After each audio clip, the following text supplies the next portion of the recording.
So Joe and I actually met in real life in 2018, and we worked together at Raindance Festival. That's how we actually met. And it's a super heartwarming story. And Do it on me again. after the festival in 2018, we kind of haven't seen each other for good 2 years. And then Joe makes this incredible it's not even a comeback. Well, it's an incredible comeback to Raindance, but it's an incredible project. Suddenly Joe becomes famous for wider screen and now virtually speaking. And I was so pleased to reconnect with Joe and kind of, learn about, what he had been up to for those 2 years. And then I decided I absolutely have to have virtually speaking as part of the selection, even though it's a flat film. But what's really important is Joe is highlighting what's happening here in VRChat. And also the production techniques and methods are very interesting. They are super, super interesting to especially indie filmmakers, because you're a pioneer in what you're doing. And obviously the stories are very heartwarming. So I'll ask you a couple of questions so you can actually tell us all the background stories. How was it for you, the whole journey, creating virtually speaking and then finding your cast members? So Joe, why don't you introduce virtually speaking? Okay. What is it and how can we watch it and where? Yeah, sure. So yeah, first of all, thank you so much for that introduction. That was really special. We're all really pleased to be here. This is really exciting for us, especially myself. Virtually Speaking is an 11-episode documentary series with, a diverse cast of characters, some of who you see here, presenting kind of fun conversations about various different real-world topics like lockdown, how we all felt about lockdown, romance, power and fame, and various different subjects, all kind of based upon real-life ideas. And they're all filmed in the various different worlds of VRChat. So it's a documentary series filmed entirely inside VRChat. You can watch it on discover.film, which is a free streaming platform. They're a short film distributor in the UK. You have to make a free account, and then once you've done that, you can watch the whole show. And season 1 is completely out now, so just go on Discover Film's streaming platform and search Virtually Speaking, and you'll find it there. Okay, so how did the project start for you? And tell us a bit maybe about your very, very first film and the other couple of films that you created here in VRChat and what that journey has been like for you. Yeah, well, I joined VRChat in 2018, in August, and I had just read some articles about how people were overcoming like poor mental health, and people were kind of overcoming suicides and very kind of much more emotionally led things about VRChat and research into kind of the sociological experience of it. And I found that really interesting from a documentary perspective, but then I'm also a huge gamer as well and had, a big MMO life in my teenage years. So the stories of people making friends online and relationships online was something that really personally connected to me as well. And so I went in VRChat and just kind of started interviewing people about their social experiences. And I made my first short film a wider screen, and that had some great success. We showed it at a few festivals, which was really special to me as I wasn't sure how people would receive it. And then I continued and made another short film called Club Zodiac, which follows the Club Zodiac, if anyone knows it. It's a dance club in VRChat. And then from that, Discover Film found me, and they commissioned Virtually Speaking. And I wasn't sure what it was going to be in the early stages. I was quite apprehensive at first because I'd never done something comedic and episodic, and that wasn't really my style. But I said yes, and I'm so glad I did. It was super fun, and we made it this summer. Yeah, so we filmed from February till the beginning of June, roughly. So it was all the way through lockdown. And did you have to submit a script, or they gave you like creative freedom? What was it like to work with them as producers? Oh yeah, well the pre-production process was very similar to like a real life show. We wrote all the episode topics that we were interested in. So one that I was really keen on was friendship and romance. We also wrote episodes for Power and Fame, and we can talk about, the episode topics, but that was our kind of first thing. And then we did loads of world scouting, going around the thousands of different VRChat worlds, trying to find the best places to film and what places suited different episode topics. And then I went casting, and some Okay, which was my next question. Oh, okay. Well, how did you meet your cast members? Right. Well, I mean, this is a good question for all the cast members, I guess. But I scouted in public worlds, first of all. And I found Noah and Spencer in the public world, and you're both Giant and a guy here, and you're both role-playing as, like, Pokemon characters, and you're going super hardcore, and it was just so heartwarming, and you were owning it completely. That impressed me so much. It's not. It wasn't. I want to mention it was not role-playing. I just because you said this most of the time. That's not really what we were doing. So me and Spencer, more me, but you also do a couple. We do impressions. Well, more you. Excuse me, which person has a voice acting job? Hey, no fighting. You're stuck with role playing.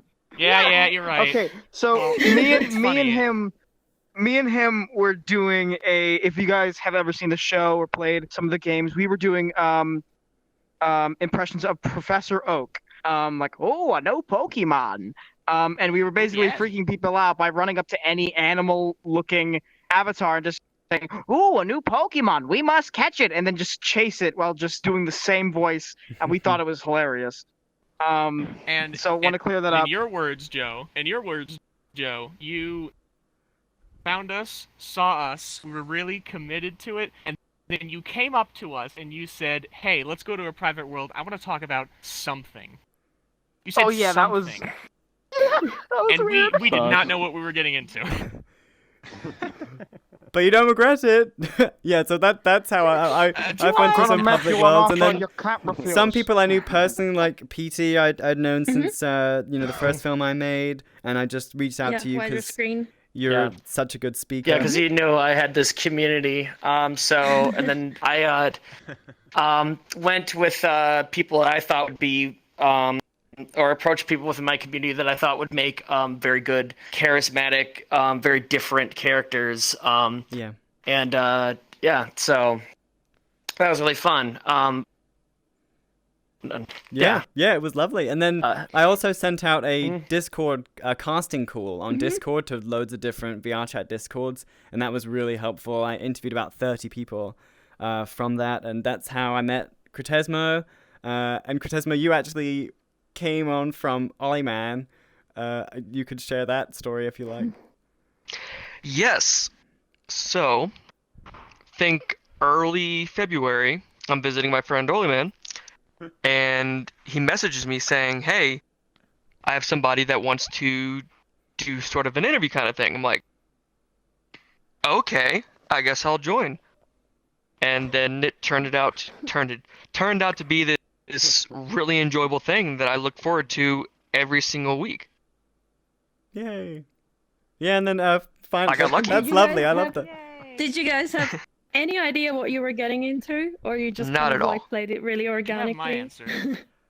Don't mind me, I'm sitting down and I had to plug in my controllers. First time around with Little Pub, no, I had no idea. But then I had a better idea of what his editing style was, and I was like, yeah, let's go. He's got another project, let's go. And what was about putting you guys into bats? Into what? Yeah. So okay. Bats. Oh, the bats. So it just so happened you kept on putting us in. So the first time we did it, it was just me, Flixie, and I think Noogs. Yeah, and there's like, oh, you take us to a lovely apartment world. And he goes, yes, but we're gonna be filming with you guys in the bathtub. And I'm like, oh, okay, all right. And then the next time around, we go to club, the Vault Club, or Volt. Anyways, he goes, yeah, we're gonna. And I was like, cool, we're gonna be at a dance club. He's like, yes, but you guys are gonna be in the jacuzzis. And I'm like, what is up with you, dogs and bathtubs? Yeah, it's just an inherently. It's just an inherently fun you guys think, I think. Yeah, the cave with the water. It's just like, yeah. I won't deny it. I did do that a lot. I think I only saw you out of a bath 3 times, and even then it didn't make sense. It wasn't a dog place. You were in a courtroom, outside of a supermarket, and I think in a museum. And I think that was it. Yeah, None of it made that's it. sense. So Joe and Spork, how did the two of you meet, and what was it like, Spork, for you to write the theme song? How did that came about? What? Shall Which I is start? very, very lovely. And we should play actually the trailer. Oh yeah, we should. Well, I met we Spork. can play the trailer later. Yeah, let's do that in a bit. I was gonna go over to do it. I watched Spork perform a gig at a Star Collective show, which is now called Artifacts. And I just thought you had the most loveliest voice in the whole wide world, and I was just so impressed by your improv skills.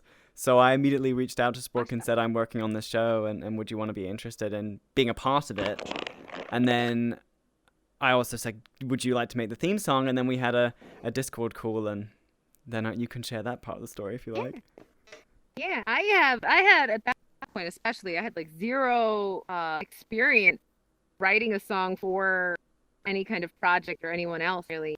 So I kind of took some pieces of something I was already kind of working on, and over an hour-long Discord call, I just kept jamming away at little ideas, and we talked about lyrics until we started, putting on our virtual skin and all that weirdness that is the lyrics. Yeah, we found something that was super fun, and Spork just kind of improv'd loads of different demos, and you recorded them on the Discord call. And the one that we recorded on the Discord call, one of the first demos that Spork sung, is the actual one that we used. So she practiced loads, and I used the first one that she did not practice for. First idea, always the best idea. Okay, so another question now to everyone in the group. Have you guys explained to your kind of friends and family that you're kind of starring in a virtual VR show? And Yeah, so none of them understand it. how did you do it, and what was their reaction to it? Were they proud of you? As the youngest here, I think, and I still live with my family. Oh, sorry. Do you? No, go I'll ahead. go first. That was my dog. What? Oh. Wait, Yeah, what? Who's going first? Go What? ahead, Giant. Go ahead. Who's on first? Go Who's on ahead. Go first? ahead, Giant. Go ahead. Go ahead. Okay.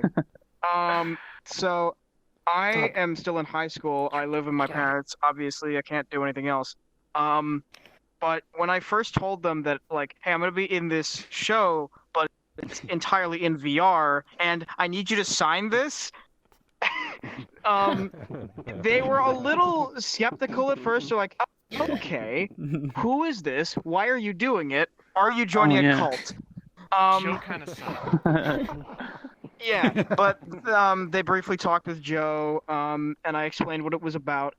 And over time, they kind of grew on it, and now they give me a loan time, because here's the thing, I can't get an area for VR except for in my basement, so they'll give me time in the basement alone, so there's no sound. You're welcome. You're welcome. They let me get off school a little early because it was a little by 15 minutes, not much, but a little bit. So yeah, they're very supportive of me, even though I'm so young and that I don't have a job. Well, Puppy. you never know. You might Stop. be casted to some next show. I don't know. I've been casted in a few things. Yeah. How about everyone else? What Me? was your friends and I family's explained reactions? I explained it to my friends and my family, and none of them understood what I was talking about. So I tried to explain it again, and they still didn't understand what I was talking about. So they know, oh, he's going Friday to do that weird thing that he was talking about, and that's what they always say whenever I went to go film for the show. But now that it's out, they understand it. And the stuff here, like the interactive VRChat worlds and stuff, that's more my friend's style. I can explain that to them a little bit easier and kind of say, oh, well, I was kind of in something like that earlier, but you made fun of me, remember? But it's fine.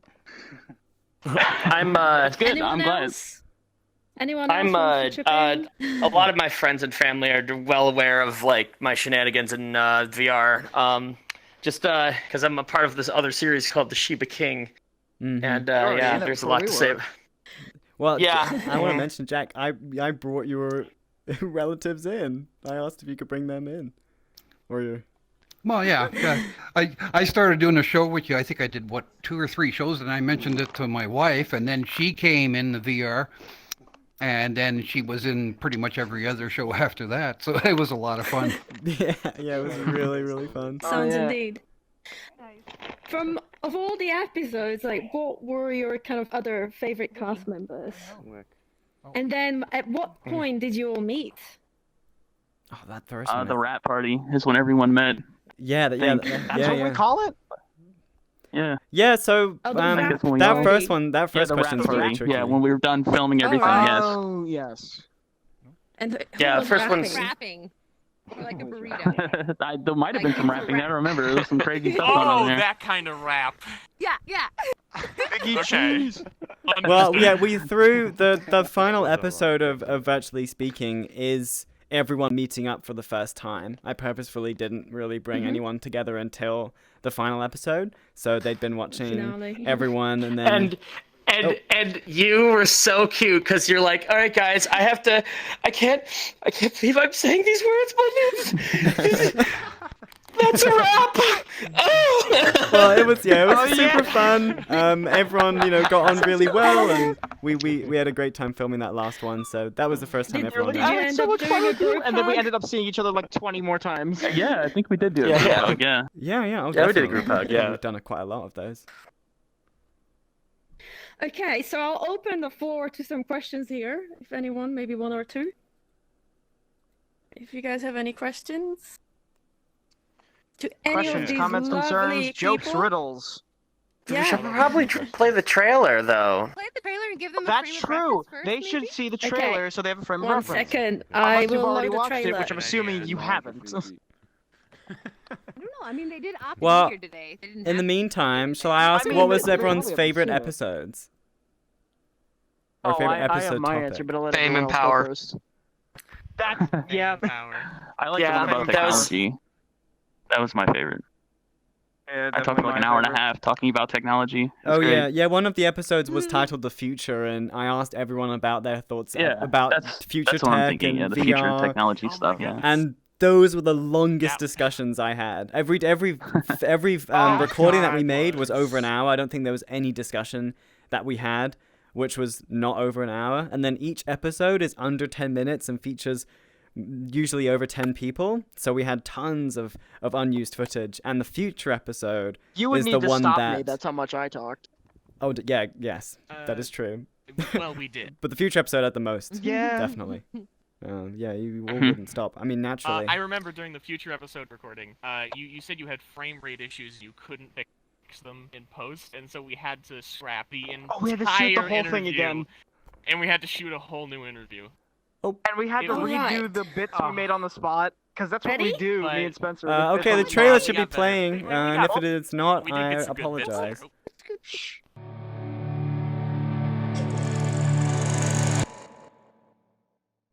My first question, are you a dog or a cat person? I'd say I'm definitely a dog person. Have been my entire life. Been living with them look my at me. entire life, in fact. Yeah, you both look like I'm- dogs to me. Yeah, I'm Yep. literally a dog. Would I be a giant insect in real life? Probably. I gotta be honest, and I'll admit this on camera, I still fiddle with action figures. I do not care about my shower routine, period. Bro, I'm the lion now. Oh, Jack. Like meeting new people is something that's hard, but in VR, I just feel like so like more open and like free.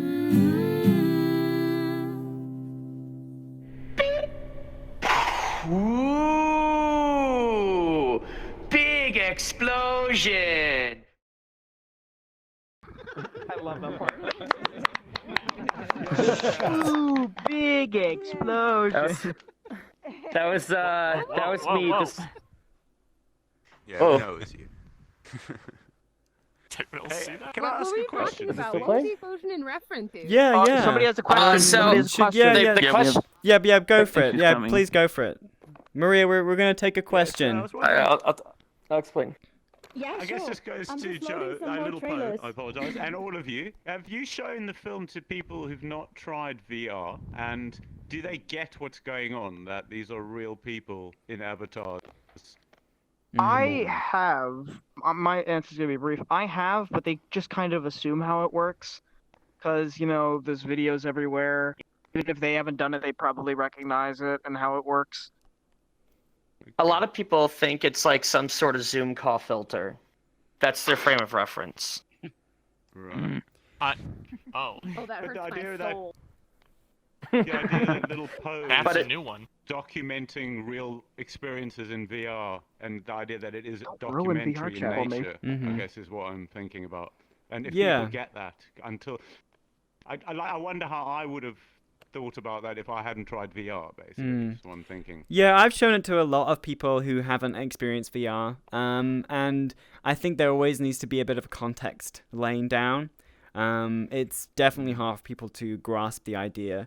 The episodes don't give an explanation, a huge amount of explanation of the context of what's going on. There's always just a title card that comes up in the beginning, which reads, all the footage that you're watching or all the conversations were filmed inside virtual reality.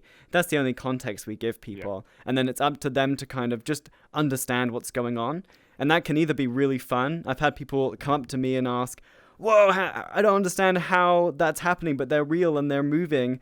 And that's really exciting for people, that ambiguity. And so that was quite a fun thing to take advantage of. But then there are also audiences who really just didn't understand it, and because of that felt limited in terms of enjoying it. I guess to somebody that's never experienced VR, watching something like this would be something like watching a Pixar film. I suppose, yeah. But I think VR is growing, and more people are starting to see social VR and understand the culture and the way it works. So it's a hurdle that I think we're overcoming slowly. Though, yeah, I quite enjoy people finding out what it is for themselves. I quite enjoy that for this show specifically, because I think you can watch it and be a bit confused and still enjoy it for the words, of everyone and for the stories that they tell. For a documentary, I think it's better to introduce like a better context for a film. Well, no, absolutely, but that's the thing. Your films stand as they are beautifully, and they're very humorous. But if you didn't know what was happening, and that these were real people commenting on their real thoughts, but behind an avatar, so it's great that it works in both ways, I think. No, thank you. Yeah. All right. To answer Spork's question, though, we could kind of wrap up. Oh, to answer the Spork's question, that was that big explosion at the end of the trailer. That was me and my very morbid desire to see a nuclear explosion with my own eyes, possibly shielded by goggles, but just to be there. So if I was dictator of the world and I could do anything I want, I would pick the most deserted location ever. If you saw it with your own eyes, you'd be in the blast radius. Yeah. No. You put the goggles on, and then you That protects your I don't know why you're so proud of this. Don't worry about it. Aren't your legs shielded? I have no idea. I was very morbid curiosity. Well, if you're at ground zero, This you man won't only need got away goggles. from us. Or the equipment. You certainly wouldn't. The TNT will do. I heard someone talk about the fridges. Okay, is there any further questions before we wrap up with this lovely group? And I invite the next speakers on stage. Yes, no? Let's listen to the world builders. Oh, okay, yeah. Oh, that Yes. person has a question. Quick question. What was the biggest technical hurdle that you ran into making the series? And I just wanted to say I loved it. We finished it last night and it was amazing. So kudos to all of you. Oh, thank you. Oh, thank you so much. VRChat itself was the biggest technical hurdle. The amount of Yes, crashes actually, and I can- problems and couldn't load. I did not know how to put it into words, but it is VRChat. Yeah, is the okay. problem. In terms of production, I mean, look, the cast clearly already know. Yeah, we had a lot of issues with I think it took just crashing. about a week and a half to get all of his trackers to work at the same time and to not just fling his legs all over the room. Well, and okay. stuff. Well, I mean, I feel like that's a personal attack, but I mean, it's not for me. I'm saying it's a common problem. I can definitely VRChat speak and all its to. lovely bugs. I can definitely Yes. speak to the editing. That was definitely a challenge, and there were some hurdles I had to overcome there. Because I think everyone really understands the issues that VRChat presents. Audio was quite tricky. I was only recording the voices when we were doing our interviews, so I wasn't capturing any of the world sounds live. But then I would build the ambiences and the atmospheres in Premiere, and then we actually had a professional sound mixer on the team who added reverb and like Foley to the cast's clothes even, and like footsteps, and really detailed out everything, which worked really amazingly. Though still just recording the voices, I ran into a lot of issues where sometimes in VRChat there's like a little bit of a desync and there's a bit of clipping on the voices and they just hiccup, and or if you're the hum master of worlds, you have that horrible stuttering that happens, and sometimes that happened. So I think just editing the audio was a whole process for me, but I come from a sound design background in film, and so that's something that I'm quite used to mentioned doing. the piano. Oh, that wasn't a technical You mentioned hurdle. the piano. That was just you guys doing a bit, and I couldn't stop you. Yeah, another technical hurdle was these but that two was trying to do bits constantly, and I had to stop them. Yeah, in terms of editing, audio was really tricky. In terms of production, VRChat was tricky. You managed to sync up my hands almost perfectly with the piano music that you edited in. Even when I went all the way down the piano, like they do, I went all the way down and then back. You managed to sync it up like that. Yeah. Even when I did this afterwards, and you managed to sync it up, and I don't know how. That's a Foley artist job. My technical issue was getting my bloody avatar to try and sit up straight, because I'm always like looking like I'm sitting on some weird angle. That's very true. Yeah. Your neck is always in your head. Yeah, if you look back at the episodes, if you've seen the show, you'll see that Well, the thing I Casabella think half about the our time is like in his socioeconomic neck. climate. Yeah, especially on the train. Yeah. On the train, I'm like, hey. Oh yeah. I could also mention, apologies if we're running over, getting the rights to the avatars was a big concern of mine, because this was a funded production. It's worth mentioning that was something that I was considering the whole time. And so, these three and Spork, you made your avatars or, Frankenstein them, and they're your own. And so really I just had to ask for your permission. But for Giant and Guy here, these avatars are from the company Polygonal Mind, and they released 100 avatars. Did he just call you Guy? Yeah, you just called me by Spencer. my Discord name. Sorry. Oh yeah, did I? I'm sorry. Oh, Well, anyway. I wasn't expecting the real name afterwards. Okay. I mean, that's what we're listed as in the show. That's what you are in the show. Jumped over the big title card above my head. Long story short, He doesn't have I one. got the rights from Polygonal Mind Oh, you don't to have use them the avatars for the show, and so that's how we got around the rights, and so we actually had the license to use all the avatars that were in the show, which is very turned precious. and They just Spork's dropped a different new again. world, I think, didn't they? Today. Yeah, they did a new There will be VRChat loads more hub. great avatars. Yeah. Time to Okay, well, But thank you But that's so the wonderful much. thing about VR. I can say I jacked in. Yeah. Thank you for having us. Yeah. Oh, That's a wrap. okay, Different again. so You that's a switched wrap, your but avatar please do again. stay here, because obviously after all the talks we're gonna go down the speakeasy. We might have someone singing, hopefully, if you can. Oh, sure. Oh. Yeah, I can do that. I think we know who that is. And yeah, so big round of applause thought she was to talking to me. Joe, I was Little like, oh, no. Poe, and the entire cast and crew of Virtually Speaking. And here's to the Thank you next very much, episode. everyone. That was. The whole I feel cast. very grateful. Here's to the next episode. And you never know, maybe there's some future cast members just right here. And actually, Joe, before I let you guys all go, can you please tease us a little bit? You're working on the next project. What is it? And at what stage are you?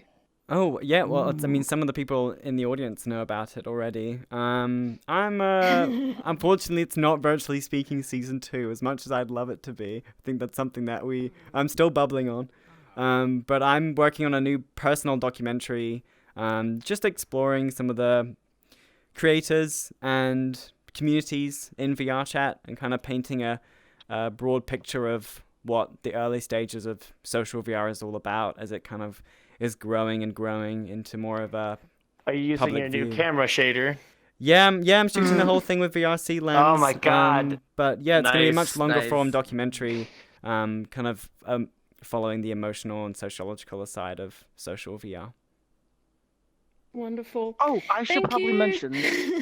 Go on, mention one last thing. One more we didn't see it. thing. Yeah, we didn't see it. You guys we didn't address it while coming in, but our poster is out on that hallway. Yes, it is. If you'd like to take a look at it. Take a look at it. I'm not saying saying. we are. That's fine. I'm not mentioning it because I'm in the So middle of proud. it. I'm not mentioning it because of that, although I might be. Thank you very much, everyone. Thank My you. ego is as big as Right, this let's listen to room. the world builders. Thank you very much for listening. Get out of here. Thank you. I know we Thank you so really, much. really talked.